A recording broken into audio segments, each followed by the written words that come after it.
Salah satunya kita tahu asa cita dari Pak Presiden Prabowo Subianto adalah soal efisiensi anggaran. Satu, kemudian bagaimana program makan bergizi gratis yang sampai dari ujung timur sampai ujung barat Indonesia serempak dilakukan. Apakah ini juga nantinya retreat ini juga akan menyamakan persepsi itu? Itu jelas. Karena apa? Karena retreat ini di samping akan bermanfaat untuk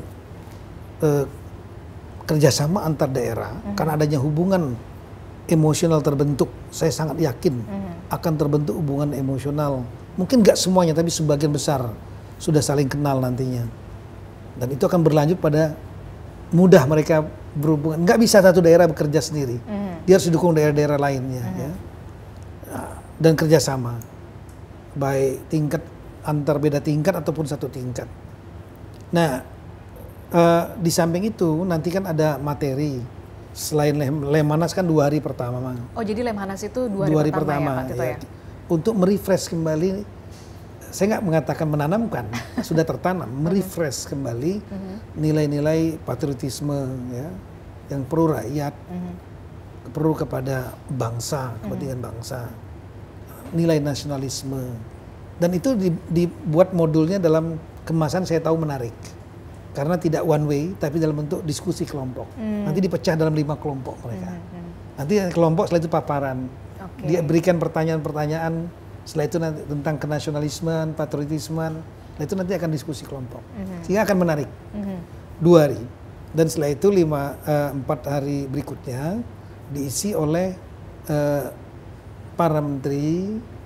Ya, ada lebih kurang 40 menteri dan kepala lembaga.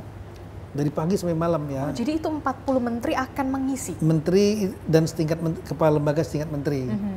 Ya, di antaranya ada juga dari yang masalah korupsi ya. KPK. Ketua KPK pasti. Ya, KPK, kemudian BPKP, Kejaksaan Agung, Kepolisian juga. Juga ada ceramah juga dari Pak Menteri Agama. Profesor Nazaruddin. Ya. Menteri Keuangan sudah pasti. Udah pasti. Menteri-menteri yang wajib itu. Termasuk juga BGN? Badan Gizi, yes. Karena program Astacita diantaranya ada juga program unggulan ya. Seperti hilirisasi Menteri SDM, ada masalah pangan Menteri Pertanian. Menko semua 6-6-nya mengisi. Ya. Oh, jadi Menko semua jadi pengisi materi begitu ngisi. Ya? Nah, cuma kan di sini kan yang menarik suasananya nanti adalah suasananya dalam di tenda kan, tenda besar, sedikit lebih rileks, dan Magelang kan agak sejuk ya, di lereng Lembah Tidar, nggak seperti di gedung, di kantor, yang hotel, formal, ballroom. Ini kan lebih rileks, dan kemudian bisa 2 arah.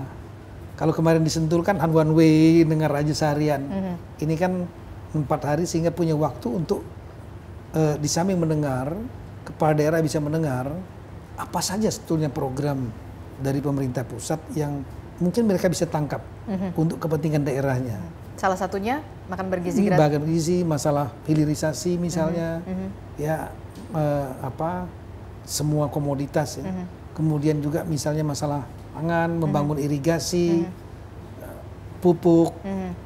Dan lain-lain, apa saja yang menjadi program di daerahnya yang bisa untuk mendorong ketahanan pangan, macam-macam.